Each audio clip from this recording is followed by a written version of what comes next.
So morning we have seen the importance of VLSI design flow as well as the importance of analog IC and digital IC in one of the medical applications, that is particularly in the pacemaker. Now on the screen of my system, so you can see the first electronic computer, so which was invented in the year 1946. So imagine how big it was. Okay, so a single person cannot operate it. Okay, so few members are required in order to operate that computer. Okay, so you can see this computer, it is made up of vacuum tubes. Now you can imagine the computer, the first computer size to the portable laptops what you are carrying now. Okay, so there is a lot of difference. So all this has happened due to the increase in the IC technology. Okay, so this increase in the IC technology was based earlier was based on the Moore's law. Okay, do you know Moore's law? Okay, so let me tell you. So Moore's law states that for every 2 years, okay, the number of transistors on the IC will double. Okay, for example, it is around year 2000. The number of transistors on the IC were the maximum number of transistors on the IC were 2000. So by 2002, it becomes 2 billions. So now by 2004 it becomes 4 billion. So like that, the number of transistors will be doubled every year. Sorry, for every 2 years. But nowadays Moore's law is also not applicable. Why? Because there is a drastic change in the number of transistors on the IC. So billions of transistors are fabricated on the IC. Okay. So why now we are using FinFET technology, as I told you. So why we have went for FinFET technology means, so due to the reduction in the size of the transistor, so the problems like scaling, that is a voltage scaling and threshold scaling were faced in the CMOS technology. And also there are some short channel effects. So in order to overcome that short channel effect and scaling problem, so we have went for FinFET technology. Okay, so this is the first transistor. The first transistor invented in the year 1948 at Bell Labs. So you can see the transistor that is invented on the screen. Next, so it is the first integrated circuit. The first integrated circuit that is invented by Jack Kilby. So in the year 1958 at Texas Instruments. Okay, so this is the first integrated circuit. So next after that, so it is the 4004 microprocessor. So it is the 4004 microprocessor. So it is invented in the year 1971. So with 1000 transistors on the IC. Okay, so in this microprocessor, 1000 transistors were fabricated on the IC, and the frequency, the frequency is 1 megahertz. So it works at a speed of 1 megahertz. Next one is, so in the 1974, okay, the number of transistors fabricated on this 8080 microprocessor are 4500. So, and in the year 2000, so Intel Pentium 4 microprocessor it is. So it is the layout of the Intel Pentium 4 microprocessor. So these are the different transistors that are fabricated on the silicon wafer. So approximately 42 million transistors were fabricated. Okay, so its speed of operation is 1.5 gigahertz. Okay, so this you can see here. Okay, so you can imagine. So in the 1971, 1000 transistors were present. So now if you come to the year 2000, okay, so there are 42 millions of transistors on the Intel Pentium 4. So, but nowadays, so there are billions of transistors. Okay, so it is the cross section of a chip. So nothing but the cross section of an IC here. If you see here the cross section of an IC, so it is it is present in the different layers. Okay, so normally if you see an IC, you cannot see the layers of that IC, but this IC is built in several layers. So you can see the cross section of this chip is built in 5 layers. Okay, the layer 1, layer 2, layer 3, layer 4, layer 5. So normally up to 8 layers are present in an IC here. Okay, so if you see at the bottom here, so the transistors were fabricated. The transistors are placed at a difference of 1 micron space from each of the transistor. Okay, so the transistors, after placing the transistors, in order to do the connection between different wires, different layers, so we have tungsten connectors and aluminum wires. Okay, so at the layer 5 we have the silicon dioxide insulator here, and this silicon dioxide insulator here. So this silicon dioxide insulator act as an insulator, and it will make sure that the connection between the layer 4 and layer 5, layer 3 and layer 4 does not exist. So it isolates the connection between the different layers. So we can use the silicon dioxide in order to isolate the different layers that are present in the IC. So it is the cross section of an IC here. Okay, so nowadays, as I told you in the morning, the word IC has become an household acronym. So moreover, VLSI, the word VLSI has become an household acronym. So everybody are using. So if you know technology or doesn't know technology, it doesn't matter. So the word IC has become a household acronym, and there are majorly 2 types of design flow of ICs. Okay. So if you take IC technology, majorly 2 types of design flows are present. First one is ASIC design flow. Second one is FPGA design flow. Okay.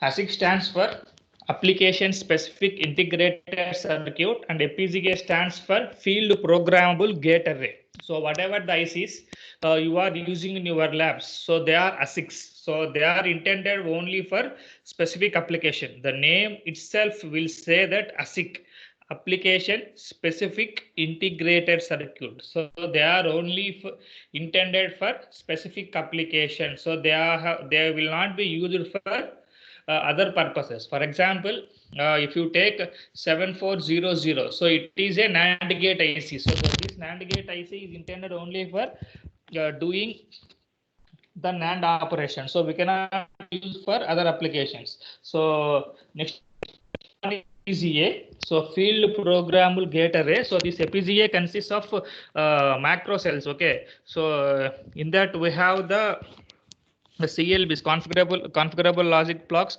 So in the configurable logic blocks, we have the LUTs, lookup tables. Okay. So now in this lookup tables are memory elements. So it stores 1 bit data. Okay. So here we can store the data in this FPGA IC. So how you can store the data in the FPGA IC is, so we can write the program in the HDL language, that is VHDL or Verilog, and we can program or we can dump that FPGA IC with that program. So therefore, that particular IC will act as a the application what you have intended. For example, I have written a half-adder program in VHDL or Verilog. Next, I will implement that program onto the FPGA IC. So then FPGA IC act as half adder.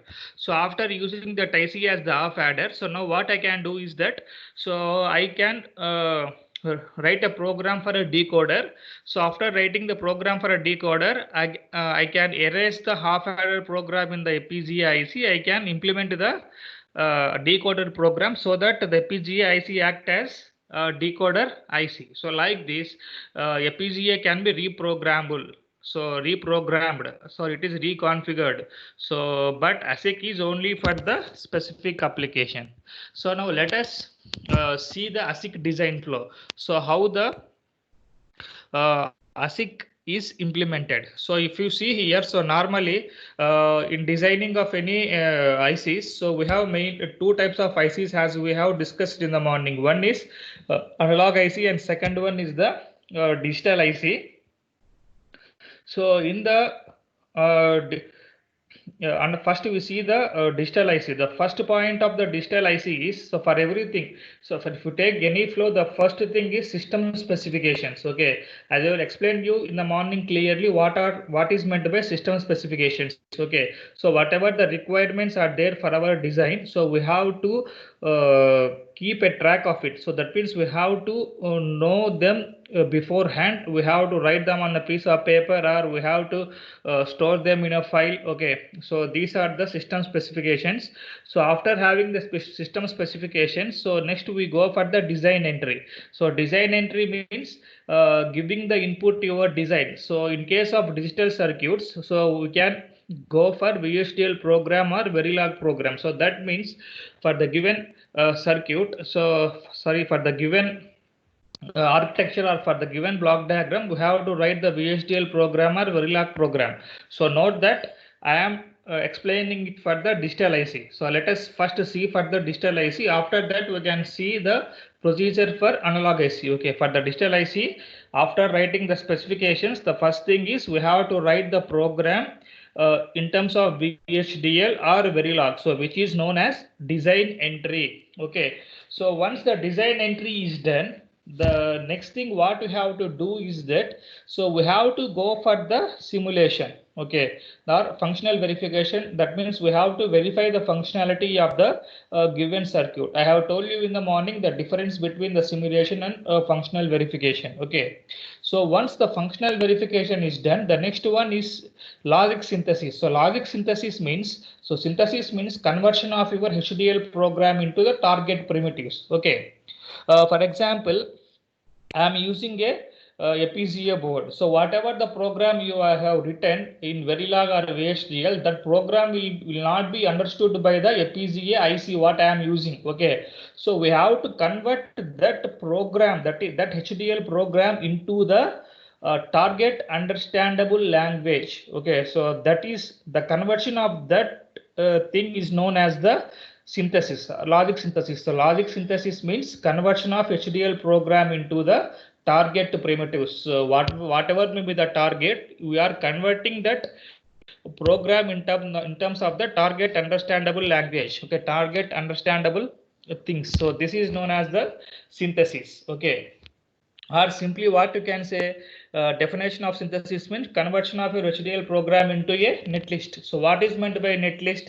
So netlist consists of logic gates and the connection between them. Okay, is known as the netlist. Okay, synthesis means conversion of HDL program into a netlist. Okay, so where netlist is nothing but the connection of different logic gates. Okay, so in the FPGA IC, what you have is we have the primitives in terms of the gates. Okay, so the FPGA IC can understand the primitives. So that primitives are nothing but the logic gates and their connections. So that means conversion of your HDL program into the target primitives. Okay, so after that, system partitioning. So system partitioning means whatever the thing you are designing. So whatever the thing we have to achieve, whatever the design we have to achieve. So if it is very bigger one, so if it is very bigger one means one person cannot design the whole thing, whole scenario. So what he does, so this bigger design will be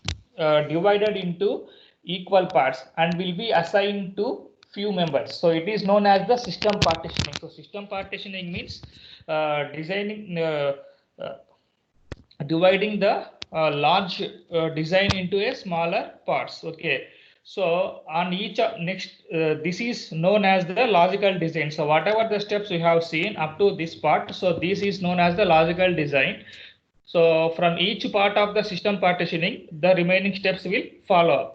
So the next one is floor planning. So floor planning means placing of the logic blocks. Okay, so placing of the logic blocks are known as floor planning. Okay, so next, placement means inside the logic blocks there will be logic cells. Okay, so placing of that logic cells is known as placement. Okay, so next one is routing. So routing means giving the connection between different logic cells and logic blocks. Okay, now for example here, if you take a full ladder, okay, in the most of the cases I will take the full ladder for the example. Why? Because you can easily understand it. if you take the full adder, the full adder can be defined or this can be designed in many ways. For example, you can design a full adder by using two half adders. Okay, so once you design your full adder by using two half adders, we have two half adders as well as a OR gate. Okay, so these half adders are nothing but the logic blocks. So these are the bigger blocks. So if you are designing a full adder using two half adders, the bigger blocks here are half adders. So these half adders are called as logic blocks. Okay, inside these half adders, what we have inside the half adders, we have XOR gate, we have AND gate. Okay, so these are called as logic cells. So I think you understood. Okay, so the bigger parts of the design, so they are called as logic blocks, and in the logic blocks we have logic cells. Okay, an example for this is a full adder. In this full adder, if it is designed by using the two half adders, these half adders are called as logic blocks.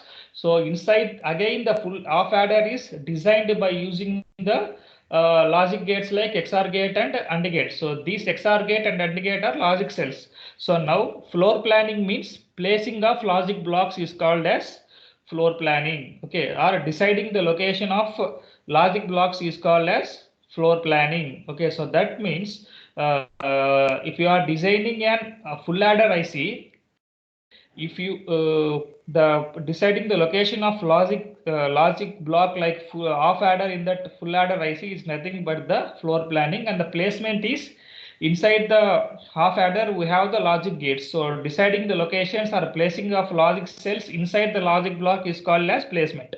The next one is routing. So routing means giving the connections between different logic cells and logic blocks. That means giving the connections between the half adders as well as giving the connection in between the XOR gates and AND gates inside the large half adder. So this is called as routing. Okay, so in a normal scenario, how I can tell you is that, okay, for example, if you consider our AITS as an IC, okay, so I am considering AITS as an IC here. Okay, so here we have the main block, we have the ECE block, we have EEE block, we have civil block, we have mechanical block. Okay, so these are the logic blocks, bigger blocks in this IC. These are the bigger blocks.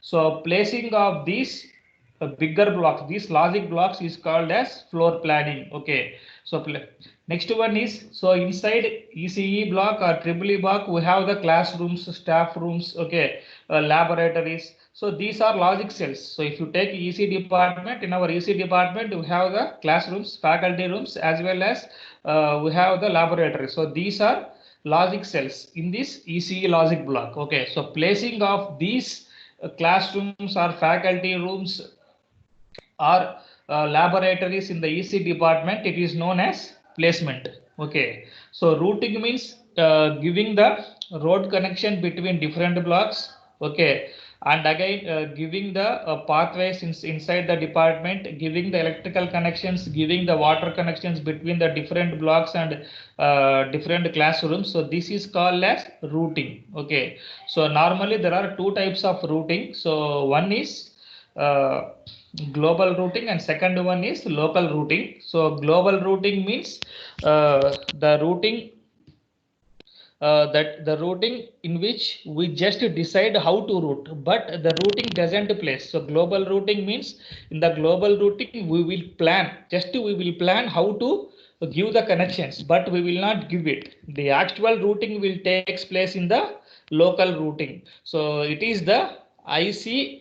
So after going for the routing, so next we have to go for the circuit extraction. So circuit extraction means, so if you, once you are designing your digital IC, so due to the use of several transistors, in the transistors if you see, you have the gate, you have drain, you have source. These are made up of by using different semiconducting material. Okay, so due to this unwanted capacitance and unwanted resistance are crept into your design, so we have to remove them. So this is known as the parametric So it is known as the PEX. Okay, so with parasitic extraction. So the next step is parasitic extraction. So after the parasitic extraction, so we have to uh, generate a GDS2 file, that is graphical data sheet interchange information file. So this GDS2 file has to be sent it to the fabrication. Okay, so then the fabrication units will manufacture your IC. So it is the things which we have discussed is for digital IC. The next one is analog IC. So how you can develop, or we can how you can manufacture and analog IC. The first one is system specifications. The normal thing for any thing, the system specifications is normal. So once you know the system specifications, the next one is design entry. Okay, so in the digital ICs, we have written the program in terms of VHDL or Verilog, but in case of analog ICs, you cannot write the program in terms of VHDL or Verilog. Okay, so we have to draw the schematic diagram. Nowadays we have the Verilog AMS or VHDL AMS, Verilog. These are some of the analog programming languages. So, but normally in practice, so we will draw the schematic of the circuit. So whatever the analog schematic you want to do, so we will draw the analog schematic circuit. Okay, so after drawing the schematic circuit, the next one is we have to go for the functional verification. Okay, so you give the required input and check whether we are getting the intended output or not. So if you are getting the intended output, the next one is we have to generate the layout. Okay, as I told you in the morning, so layout means nothing but the geometrical representation of your circuit in terms of the technology. So once you design the layout, so next we have to go for the physical verification, that is DRC, LVS and PEX, so which we have discussed in the morning session. So once you go through this physical verification process, the next thing is we will generate the GDS2 file, and this GDS2 file will be sent into the fabrication units for the manufacturing of your IC. So it is the ASIC design flow for the analog circuits. The next one is FPGA design flow. So as I told you, the major difference between analog ASIC and FPGA design flow is ASIC is for only for specific application, and whereas FPGA programming is reconfigurable. So we can configure whatever the program we require. Okay, and moreover, you cannot implement analog circuits in the FPGA. We can implement only the digital circuits in the FPGA, and moreover, FPGA act as prototype implementation before going for the actual implementation. If you want to go for any digital IC implementation, so first the normal thing what you do is, so first we will implement in the FPGA as a prototype implementation. We will check whether the implementation will happen smoothly or not in the FPGA. So once it is done properly and smoothly in the FPGA, then you can go for the ASIC, that is the application specific integrated circuit. So for example, if you want to design a full adder, so first that full adder programming will be done in the FPGA. So once it is working properly, then we go for the manufacturing of FPGA IC. Okay, so why? Because manufacturing of an IC is a very difficult process, and a lot of money has to be invested in it. So it is even though, for example, if you take a full adder IC, we are getting at the rate of 15 rupees per IC. Okay, so but this we are getting when you are we are implementing billions of ICs together. Okay, so for example, if you want to invest a single we have to implement a single full adder IC, and if you want to purchase means, so it will be around lakhs. Okay, so it will be around 20 or 30 lakhs for a single full adder IC. But why? Because if you are implementing it for 100 ICs or 1000 ICs or 10,000 ICs or single IC, the cost of designing will be the same. The cost of designing will not be reduced. Okay, but the manufacturing cost will differ. The manufacturing cost only differs, and if you are producing it a lot on the lot, we can reduce the cost of designing cycle. Okay, the cost of designing cycle will be reduced. Okay, so this is important thing. So once, for example, if you are not implementing in the FPGA prototype and directly you are implementing or manufacturing the full adder IC, so after manufacturing some 100 ICs, and if it is found to be fault, then what happens? The cost invested will be wasted. Okay, so this is the reason why the first we have to go for the implementation in the FPGA. Okay, so let us see the design flow of FPGA. So the first one is design entry. So the design entry means here we can write the program in the VHDL or Verilog. So after writing the program, the next thing is the behavioral simulation.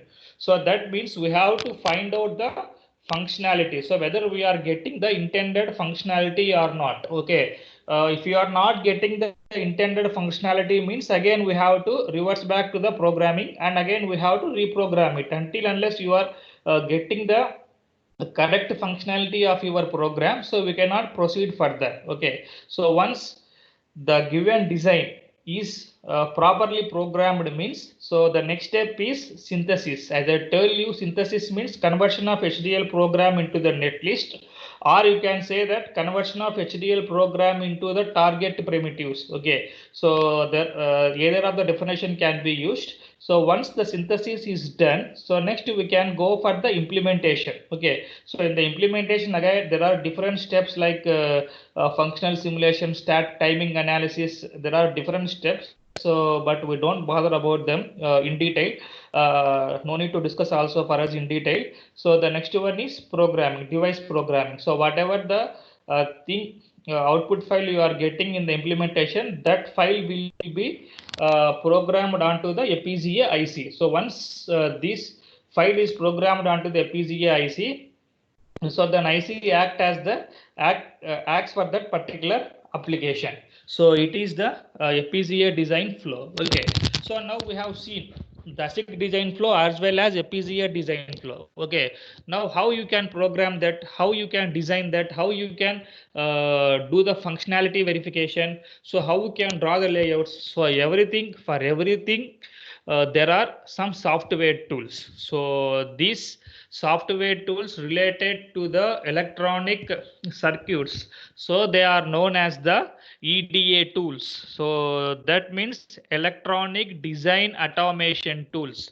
So whatever the softwares we are using for the design of electronic circuits or the softwares which you are using to create electronic products, so they are called as EDA tools, electronic design automation tools. Okay.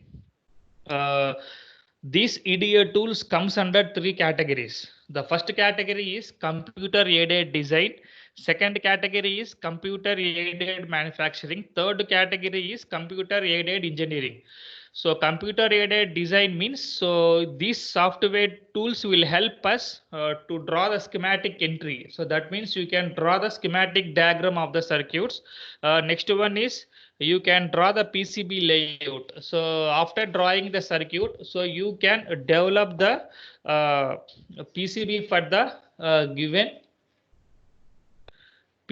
the given circuit. So after that you can do the routing between the components. All this can be done by using the CAD tools. Okay, computer aided manufacturing tools. So the important of these tools is to control the machinery for the manufacturing process. Okay, so the computer can assist in the planning, management and transportation or storage of the given manufacturing process. Okay, the computer aided engineering tools, so CAE tools. So these CAE tools are nothing but the design entry tools where you can write the program design entry in terms of textual or graphical where you can use the simulation tools are also example of this computer aided engineering tools. For example, the simulation tool what we have seen, analog simulation tool or digital simulation tool,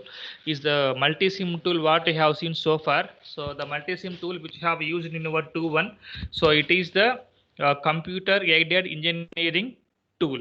Okay, so like this there are different tools or softwares. So how you can choose an ADA tool means, so depending upon these factors, so no need to go internally again this these are also not required. Okay, these are the major EDA tools what you can see in the market. So Mentor Graphics tools, Cadence tools, Synopsys tools, so Tanner EDA tools. These are the VLSI tools and NI Multisim. And the next one RCAD. So these are the electronic circuit simulation tools, and PCB pads, LT board. These are the PCB designing tools. So Xilinx and Ultra are the FPGA design tools. So these are the different tools that are used in the real time.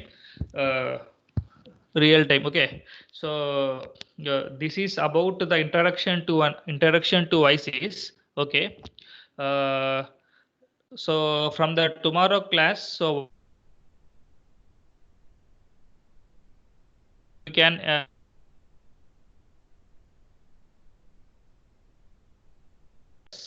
okay, so from